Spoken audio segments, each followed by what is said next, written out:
قابل احترام مسلمان بھائیوں، ساتھیوں، دوستوں، آج کا دن آپ تمام احباب کے لیے، ہم سب کے لیے یہ خوشی کا دن ہے کہ آج آپ کے علاقے کی اس مسجد میں جمعے کا آغاز ہو رہا ہے، جمعے کا افتتاح کیا جا رہا ہے۔ ہمارے بھائی اور دوست برادر مولوی محمد خان صاحب نے دعوت دی۔ الحمدللہ آپ حضرات کے تعاون سے اور ایک فلاحی ادارے کے تعاون سے یہ مسجد تعمیر ہوئی۔ آج الحمدللہ ہم یہاں پر جمعے کا افتتاح کر رہے ہیں۔ یقیناً یہ ہمارے لیے بڑی سعادت کی بات ہے، اہلیان علاقہ کے لیے یہ بڑی خوش نصیبی کی بات ہے۔ اللہ کا گھر الحمدللہ بن گیا، نمازیں ہو رہی تھی، اور جمعہ جو ہمارے لیے بڑا مبارک دن ہوتا ہے، آج کے بعد انشاءاللہ ہم اپنے جمعے کی نماز بھی اپنی ہی اس مسجد میں ادا کیا کریں گے۔ یہ ہمارے لیے اللہ کی طرف سے انعام ہے۔ کسی بھی علاقے میں اللہ کے گھر کا بن جانا یہ اللہ کی طرف سے بڑا انعام ہوا کرتا ہے۔ دنیا کی ترقی کی چیزیں دنیا میں رہ جاتی ہیں، لیکن اللہ کا گھر یہ تا قیامت کے لیے بنتا ہے، اور اللہ تعالیٰ اس گھر کے ذریعے علاقوں میں اپنی خیروں کا نزول فرماتے ہیں۔ جس علاقے میں اللہ کا گھر آباد ہوتا ہے، مسجدیں آباد ہوتی ہیں، اللہ تعالیٰ ان مسجدوں کی برکت سے اللہ علاقوں کو خاص برکتیں اور خیریں عطا فرماتے ہیں۔ ہمیں اس پر شکر ادا کرنا چاہیے۔ لَإِن شَكَرْتُمْ لَأَزِيدَنَّكُمْ، اللہ تعالیٰ فرماتے ہیں تم اگر شکر ادا کرو گے تو میں مزید اور نعمت بڑھا کر عطا فرماؤں گا۔ علماء اکرام نے لکھا، مفسرین نے، چاہے دنیا کی نعمت ملے چاہے دین کی نعمت ملے، ہمیں ہر دم اللہ کا شکر ادا کرنا چاہیے۔ اللہ کا وعدہ ہے، اللہ شکر ادا کرنے والوں کو مزید بڑھا کر عطا فرماتے ہیں۔ دنیا کے اعتبار سے کوئی نعمت مل جائے، اللہ نے اپنا گھر دے دیا، اللہ تعالیٰ نے اپنی دکان دے دی، کوئی بھی دنیا کی نعمت مل گئی تو اس میں بھی ہمارا کوئی کمال نہیں ہے، یہ اللہ کا فضل، اللہ کا کرم ہوا، اللہ نے احسان فرمایا کہ اللہ نے یہ نعمت ہمیں عطا فرما دی، تو اس پر اللہ کا بار بار شکر ادا کریں۔ لَإِن شَكَرْتُمْ لَأَزِيدَنَّكُمْ، اللہ کا وعدہ ہے تم شکر ادا کرو گے تو اس پر اس نعمت کو مزید بڑھا کر عطا کروں گا۔ تو اللہ تعالیٰ دنیا کی اس نعمت میں برکت ڈال دیں گے شکر ادا کرنے پر، اور اللہ اس میں اضافہ فرما دیں گے۔ بالکل اسی طرح فرمایا، اگر کوئی دین کی نعمت مل جائے، اللہ نے کوئی دین کی توفیق عطا فرما دی، عمل کی توفیق عطا فرما دی، اس پر بھی اللہ کا شکر ادا کرتے رہو۔ اللہ کا وعدہ ہے کہ اللہ اس توفیق کو مزید بڑھا کر عطا فرمائیں گے۔ اللہ تعالیٰ نے نماز کی توفیق دے دی، اللہ تعالیٰ نے تلاوت کلام پاک کی توفیق عطا فرما دی، اللہ تعالیٰ نے نوافل ادا کرنے کی توفیق عطا فرما دی، اللہ کے راستے میں مال خرچ کرنے کی توفیق عطا فرما دی، تو اس پر بھی اللہ کا شکر ادا کریں۔ یا اللہ آپ کا کرم ہو گیا، فضل ہوا، یا اللہ آپ کا شکر کہ آپ نے توفیق عطا فرمائی، میں نے اپنا مال تیرے گھر میں لگایا، یا اللہ میں نے فلاں دین کا کام کر لیا۔ جب یہ شکر ادا ہوگا تو پھر اللہ کا وعدہ ہے اللہ مزید اس کے بدلے میں اور عطا فرمائیں گے۔ تو اسی طرح یہ بھی اللہ کی طرف سے ملنے والا یہ انعام ہے کہ اللہ نے الحمدللہ ہمارے اس علاقے میں ہمیں ہماری مسجد عطا فرما دی، اور جمعے کا افتتاح ہو رہا ہے، اس پر ہم سب کو اللہ کا شکر ادا کرنا چاہیے۔ جب اللہ کا شکر ادا کریں گے اللہ ہم سے راضی ہوں گے، اللہ تعالیٰ یہاں پر خیر کے کام کو بڑھا دیں گے، مسجد کے کام کو بڑھا دیں گے، اور جب مسجد آباد ہوگی، مسجد میں خیر کا کام بڑھے گا، تو اللہ تعالیٰ پورے علاقے پر اپنی خیروں میں اضافہ فرما دیں گے۔ میرے مسلمان بھائیوں، ہمیں دنیا میں اللہ تعالیٰ نے کیوں بھیجا ہے؟ یہ دنیا کا اللہ نے اتنا بڑا نظام بنایا کہ اللہ تعالیٰ نے بغیر مقصد کے یہ دنیا کا نظام بنا دیا کہ اللہ تعالیٰ نے ہمیں یوں ہی دنیا میں بھیجا؟ یاد رکھیے، ہمارا دنیا میں آنے کا ایک مقصد ہے۔ ہم سب سمجھتے ہیں کہ دنیا میں کوئی بھی چیز ایسی نہیں ہے جو بغیر مقصد کے دنیا میں آئی ہو۔ ہم خود انسان کوئی بھی دنیا میں چیز چھوٹی سے چھوٹی بھی بناتے ہیں، اس کا مقصد ضرور ہوتا ہے۔ مقصد کے بغیر آج تک کوئی انسان 1 روپیہ خرچ نہیں کرے گا یا 1 گھنٹہ بھی نہیں لگائے گا. ہر انسان کسی نہ کسی مقصد کے تحت کوئی چیز بناتا ہے. تو اللہ تعالیٰ نے ہم انسانوں کو اشرف المخلوقات بنایا. اللہ تعالیٰ نے کم و بیش 18,000 مخلوقات کو بنا کر ہم انسانوں کو تمام مخلوقات کا سردار بنایا اور اشرف المخلوقات بنایا. کیا ہمیں اللہ نے بغیر مقصد کے دنیا میں بھیج دیا؟ وما هذه الحیات الدنیا الا لہو ولعب. اللہ فرماتے ہیں یہ دنیا کی زندگی کھیل کود کے لیے نہیں ملی، ایک مقصد ہے جس کے تحت اللہ نے دنیا میں بھیجا. یوں کہیں کہ ایک مقصد حیات ہے. ہماری دنیا کی زندگی کا ایک مقصد ہے. اللہ نے جو بے شمار نعمتوں کو ہمارے لیے مسخر فرمایا، 18,000 مخلوقات کو ہمارے لیے مسخر فرما دیا. آسمان کا نظام ہمارے لیے مسخر ہے. یہ ستاروں کا آنا اور جانا، یہ چاند کو چاندنیوں کا ملنا، ستاروں کو ضیاءپاشیوں کا ملنا، اور پھر یہ پربت اور یہ ستاروں کا جھرمٹ اور یہ سارا آسمانی نظام اللہ نے ہم انسانوں کے لیے بنایا. اور پھر دنیا کے نظام پر غور کریں. اللہ نے یہ وسیع زمین بنائی اور یہاں پر اللہ نے بے شمار قسموں کی نعمتیں ہمارے لیے پیدا فرما دی، مسخر فرما دی. کتنے قسموں کے پھل ہیں جو ہم استعمال کرتے ہیں، کتنی قسم کی سبزیاں ہیں جو ہم استعمال کرتے ہیں. ان دنیا کی نعمتوں کو ہم گن نہ چاہیں گن نہیں سکتے. یہ قرآن کا فیصلہ ہے. وَإِن تَعُدُّوا نِعْمَةَ اللَّهِ لَا تُحْصُوهَا. اللہ کا قرآن کہتا ہے اللہ نے تمہیں اتنے انعامات عطا فرمائے، اتنے احسان فرمائے، اتنی نعمتیں اے بندو تمہارے لیے مسخر فرمائی. اگر تم گننا چاہو، لکھنا چاہو، شمار کرنا چاہو، لا تحصوها، گن نہیں سکتے. اللہ نے اتنی نعمتیں ہمیں عطا فرمائی کہ آدم علیہ السلام سے لے کر آج تک جتنے انسان آئے، قیامت تک کتنے انسان دنیا میں آئیں گے، سب مل کر بھی اللہ کے انعامات اور اللہ کے احسانات اور اللہ کی نعمتوں کو گننا چاہیں، لا تحصوها. قرآن کا فیصلہ ہے تم گن ہی نہیں سکتے. اتنا کچھ اللہ نے کیا بغیر مقصد کے بنایا؟ اور دور نہ جائیں. قرآن کہتا ہے وَفِي أَنفُسِكُمْ أَفَلَا تُبْصِرُونَ. ہر انسان اپنے وجود پر غور کرے، اپنے سراپے پر غور کرے. اللہ نے ہمارے وجود کی شکل میں ہمیں کتنی نعمتیں عطا فرمائی ہیں. ہم ذرا اپنے جسم کی صورت میں ان ملنے والی نعمتوں کو دیکھیں. اللہ نے دیکھنے والی آنکھیں عطا فرمائی، سننے کے لیے کان عطا فرمائے، سونگھنے کے لیے ناک عطا فرمایا، سوچنے کے لیے دماغ عطا فرمایا، پکڑنے کے لیے ہاتھ عطا فرمائے، چلنے کے لیے پاؤں عطا فرمائے. کتنی نعمتیں ہیں جو جسم کی صورت میں اگر ہم صرف جسم کی صورتوں کو سامنے رکھ کر، ان نعمتوں کو سامنے رکھ کر ہم اللہ کا شکر ادا کرنا چاہیں، صرف ایک وجود کی شکل میں ملنے والی نعمتوں کا بھی شکر ادا نہیں ہو سکتا. یہ ایک ایک سانس کا آنا، ایک ایک سانس کا جانا، یہ ایک ایک الگ الگ نعمت ہے. ہم اندر سے سانس کا اخراج کرتے ہیں، اگر یہ سانس اندر سے باہر نہ نکلے تو زندگی خطرے میں پڑ جائے گی. یہ سانس اللہ کے حکم سے ہم خارج کر رہے، ہماری زندگی کا پہیہ چل رہا ہے. پھر اگر آکسیجن نہ ملے، باہر سے اندر سانس نہ جائے تو بھی زندگی کو خطرہ لاحق ہو جاتا ہے. ہر سانس اللہ کی نعمت ہے.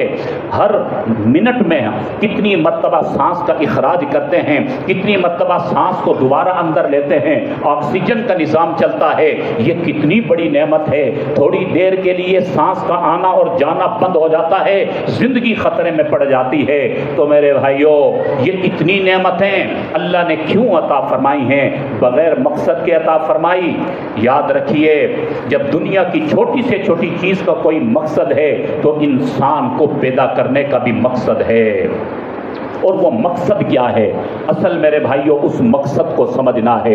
امت نے جب تک اس مقصد کو سمجھا اور اس مقصد کے مطابق اپنی زندگی کو بنایا تو امت غالب رہی، کامیاب رہی، سر بلند رہی. اللہ نے ان کو کامیابیاں، عزتیں، عظمتیں نصیب فرمائی، برکتیں عطا فرمائی، سکون، راحت اور اطمینان اور چین کی دولت نصیب فرمائی اور یہ غالب رہی. لیکن جب امت نے اپنے مقصد حیات کو چھوڑا، دنیا میں آنے کے مقصد کو بھلایا تو امت مغلوب ہوتی چلی گئی. آج انسان بیچارہ پریشان ہوتا چلا گیا کیونکہ مقصد سے ہم دور ہٹ گئے.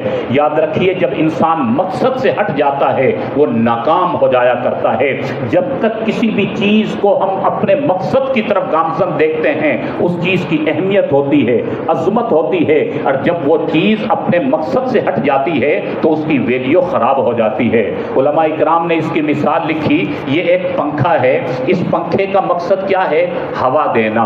اب یہ اپنے مقصد کے مطابق ہمیں ہوا دے رہا, اس کی اہمیت دیکھو کہ ہم نے اسے اپنے سروں سے بھی اونچا سجا دیا, اپنے سر سے بھی اونچا لگا دیا, اس کی صفائی کا بھی اہتمام کرتے ہیں, اس کو چلاتے ہیں. اس کی اہمیت ہمارے دل میں ہے, اس کی عظمت ہمارے دل میں ہے کہ یہ ہمیں ہوا دیتا ہے, اپنے مقصد کے مطابق چل رہا ہے. اور اگر یہ چلنا بند ہو جائے, ہوا دینا بند ہو جائے تو ہم کوشش کریں گے کہ اس کی مرمت کروا لیں. اگر پھر بھی یہ اپنے مقصد پر نہیں آتا, چلتا نہیں ہے, ہوا نہیں دیتا, تو کیا ہم اسے اپنے سر پر سجائیں گے؟ کیا اونچی جگہ پر لگائیں گے؟ بلکہ ہوگا کیا, اس کو یہاں سے اتاریں گے اور کباڑ خانے میں ڈال دیں گے, یا پھر ہم بیچ دیں گے لوہے والوں کو, یا ایک طرف ڈال دیا جائے گا. اب اندازہ کیجئے, ایک چیز تھی جب تک اپنے مقصد پر چلتی رہی, اس کا اکرام رہا, اس کو اونچی جگہ پر سجائے رکھا, اس کی اہمیت دلوں میں رہی. جب وہ چیز اپنے مقصد کے مطابق کام نہیں کر رہی, جب اپنے مقصد سے ہٹ گئی, اسی چیز کو اٹھا کر کباڑ خانے میں پھینک دیا جاتا ہے, اسٹور میں ڈال دیا جاتا ہے, اس کی اہمیت عظمت سب ختم ہو جاتی ہے. میرے بھائیوں, بالکل اسی طرح اللہ تعالیٰ نے انسان کو ایک مقصد دیا ہے. وہ انسان جب تک اس مقصد پر چلے گا وہ انسان سر بلند رہے گا, اس کی اہمیت اور عظمت برقرار رہے گی, وہ اشرف المخلوقات کہلانے کا مستحق رہے گا. اور جب وہ انسان اپنے مقصد سے ہٹ جائے گا تو پھر اس کی اہمیت نہیں رہے گی, عظمت نہیں رہے گی. اور وہ مقصد کیا ہے میرے بھائیوں؟ اللہ کا قرآن بتا رہا ہے, وہ مقصد جو دنیا میں اللہ نے ہمیں دے کر بھیجا ہے. اتنا بڑا نظام چلا کر اللہ نے ہمارا مقصد حیات کیا بنایا؟ وما خلقت الجن والانس الا لیعبدون. اللہ نے ہمارا مقصد قرآن میں بتا دیا.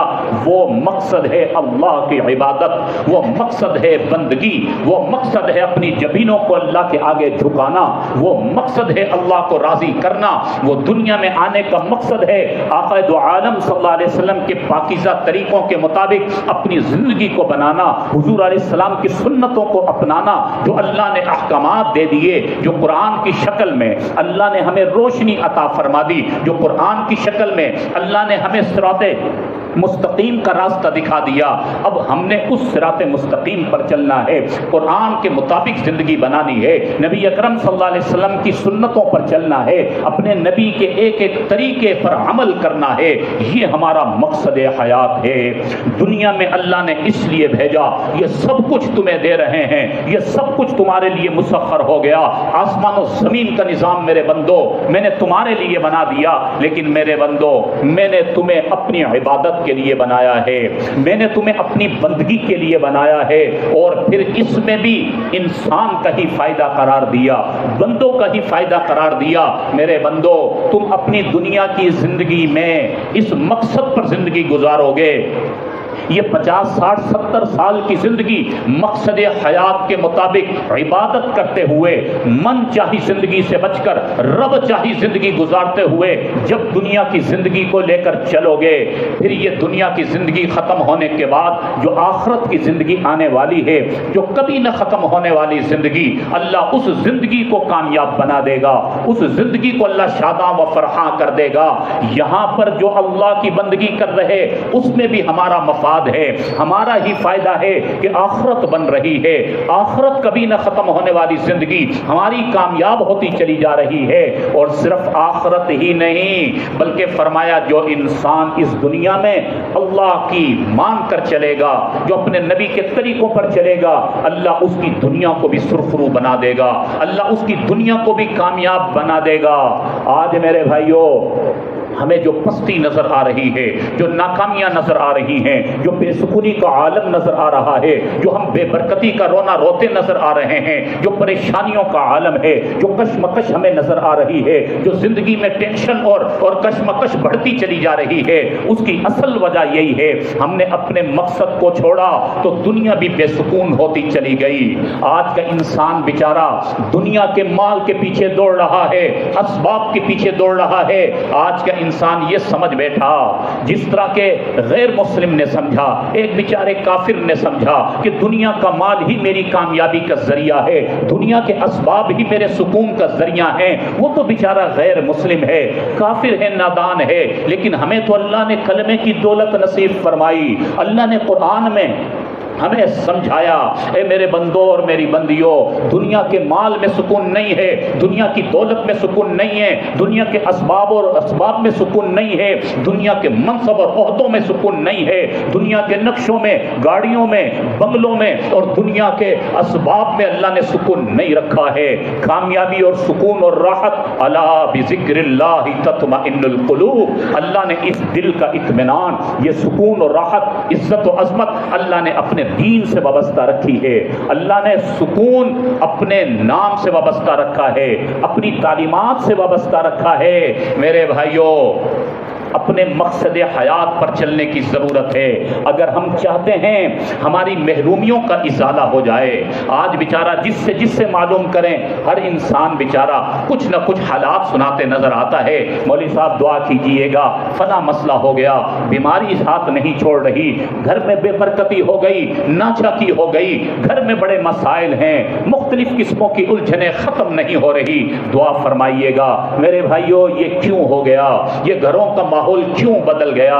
اس لیے کہ ہم نے مسبب الاسباب سے تعلق توڑ کر اسباب سے تعلق کو مضبوط بنایا۔ ہم دنیا کے پیچھے دوڑ گئے، اپنے مقصد حیات کو ہم نے بھلا دیا۔ میرے بھائیوں، اب بھی کچھ نہیں بگڑا، یہ اللہ کا دین ہے، اللہ کا قرآن ہے۔ ہمارے اللہ جو ہم سے پیار کرتے ہیں، حدیث میں آتا ہمارے اللہ اپنے بندوں سے سگی ماں سے بھی 70 گنا زیادہ محبت کرتے ہیں۔ اللہ تعالیٰ تو چاہتے ہیں میرے بندے میری طرف لوٹ کر آئیں، میرے بندے میری طرف رجوع کریں اور توبہ کریں، میں ان کے مسائل کو حل کر دوں۔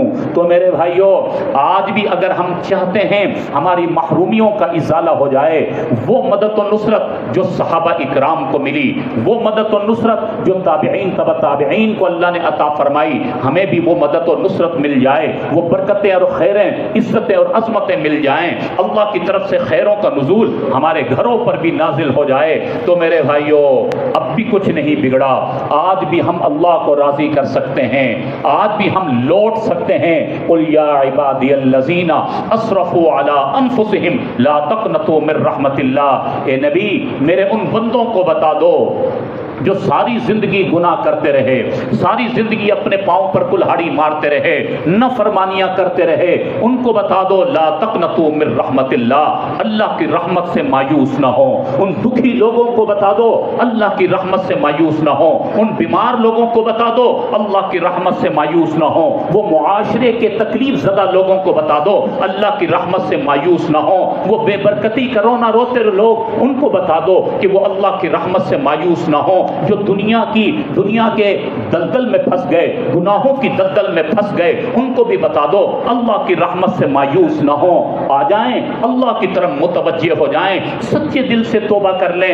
سچے دل سے معافی مانگ لیں، اللہ کے حضور دو آنسو بہا دیں۔ ان اللہ یغفر الذنوب جمیعا، اللہ فرماتے ہیں جو سچے دل کے ساتھ توبہ کرتا ہے، سچے دل سے مجھ سے معافی مانگتا ہے، میں ان کے سارے گناہوں کو معاف کرنے پر قادر ہوں، مجھے کوئی پوچھنے والا نہیں ہے۔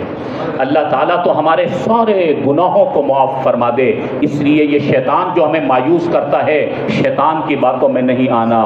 آج ہم یہ عزم کر لیں اور سچے دل کے ساتھ یہ توبہ کر لیں کہ آج ہم اللہ سے معافی مانگیں گے، توبہ کریں گے۔ سابقہ زندگی میں مجھ سے بھی گناہ ہو گئے، آپ سے بھی گناہ ہو گئے، ہم کمزور ہیں، ہم نے پچھلے گناہوں پر اب معافی مانگنی ہے۔ اس سے پہلے جتنی کوتاہیاں ہو گئی سچے دل سے معافی مانگ لیں، لیکن معافی مانگ کر توبہ کرنے کے بعد پھر عمل کی نیت کرنی ہے، عمل کرنا ہے۔ یاد رکھیے اگر آنے والی زندگی میں عمل نہیں ہوگا تو پھر توبہ بھی کامل نہیں ہوگی. ایسی توبہ کا فائدہ نہیں ہے. توبہ وہ ہے کہ ہم اللہ سے معافی مانگ کر آنے والی زندگی میں عمل پیرا ہو جائیں. اور عمل کس چیز پر کرنا ہے؟ اپنے مقصد پر عمل کرنا ہے, مقصد حیات پر عمل کرنا ہے. دنیا میں اللہ نے جس مقصد کے لیے بھیجا اس کے مطابق اپنی زندگی کو بنانا ہے. تو پھر ہم اللہ کی طرف سے ملنے والی رحمتوں کو بھی دیکھیں گے, سکون کی دولت کو بھی دیکھیں گے, اللہ برکتوں کی دولت بھی عطا فرمائے گا. اس لیے میرے بھائیوں, ہم نے خود بھی دین پر عمل کرنا ہے, اپنی مستورات کو بھی اس بات کی تلقین کرنی ہے. یہ مختصر سی زندگی ہے, ختم ہو جائے گی. یہ دنیا جو بھی کچھ نظر آ رہی ہے یہ سب فنا ہونے والی ہے. کل من علیہا فان ویبقى وجہ ربک ذو الجلال والاکرام. ہر چیز نے فنا ہو جانا ہے. یہ دنیا میں جو بھی کچھ نقشے ہمیں نظر آ رہے ہیں یہ کچھ بھی نہیں بچے گا. ہمارے ساتھ نہ ہمارا مال جائے گا, نہ ہماری دولت جائے گی, نہ منصب اور عہدے جائیں گے, نہ دنیا کی وزارتیں اور سلطنتیں جائیں گی. ہمارے ساتھ ہمارا عمل جائے گا. یہ عمل نیک صالح عمل, اللہ کی بندگی, اللہ کے حکموں کا پورا کرنا, یہ نیک عمل جو دنیا میں بھی کام آتا ہے اور مرنے کے بعد بھی کام آئے گا. اس لیے میرے بھائیوں, اس عمل کو اختیار کریں, عملی زندگی اپنے اندر لے کر آئیں. الحمدللہ آپ کے علاقے میں یہ مسجد بن گئی, جمعہ شروع ہو گیا. آج ہم سب یہ عہد کر لیں کہ آج کے بعد ہماری نماز نہیں چھوٹے گی انشاءاللہ. آج کے بعد ہم اپنی مسجد کو آباد رکھیں گے انشاءاللہ. جتنی تعداد آج جمعے کی نماز میں یہاں پر آئی ہے, سب وعدہ کریں کہ ہر نماز میں تمام ساتھی اسی طرح آئیں گے انشاءاللہ. جب اللہ کا گھر اس طرح آباد ہو جائے گا تو پھر آپ اللہ کے گھر سے آنے والی بہاروں کو دیکھیں گے. ان مسجدوں اور مدرسوں سے جو خیریں آیا کرتی ہیں وہ آپ کو نظر آئیں گی انشاءاللہ. آج کے بعد کوئی بھی ساتھی نماز میں سستی نہیں کرے گا. اور اس کے ساتھ ساتھ اپنے گھروں کی بھی فکر کرنی ہے کہ گھروں کے ماحول کو بھی اسلامی ماحول بنانا ہے. جب گھروں کے اندر اسلامی ماحول بنتا ہے تو پھر ساری چیزیں بہتر ہونا شروع ہو جاتی ہیں. اولاد کی اچھی تربیت بھی شروع ہو جاتی ہے, گھر کی نحوست بھی ختم ہو جاتی ہے, گھر کی بے برکتی بھی ختم ہو جاتی ہے. اس لیے نہ صرف یہ کہ ہم نے اپنی فکر کرنی ہے, اپنے ساتھ ساتھ اپنے اہل و عیال کی بھی فکر کرنی ہے. ہر گھر کا فرد جو گھر کا سربراہ ہے اس کی ذمہ داری ہے کہ وہ اپنے گھر والوں کی بھی فکر کرے. صرف اپنی لیے نماز کی فکر نہیں کرنی بلکہ گھر والوں کی بھی نماز کی فکر کرنی ہے. جب اس طرح انشاءاللہ ہم فکر کے ساتھ زندگی گزاریں گے تو یقیناً اللہ تعالی ہماری یہ دنیا کی زندگی بھی اچھی بنا دیں گے, آخرت بھی ہماری کامیاب ہو جائے گی. اللہ رب العالمین جو کہا جو سنا ہمیں ان باتوں پر عمل کی توفیق نصیب فرمائے.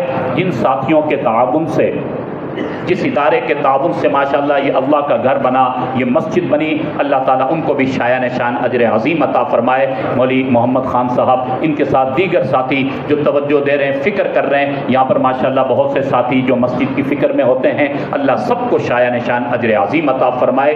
جو کہا جو سنا اللہ تعالیٰ عمل کی توفیق نصیب فرمائے. وآخر دعوانا ان الحمدللہ رب العالمین.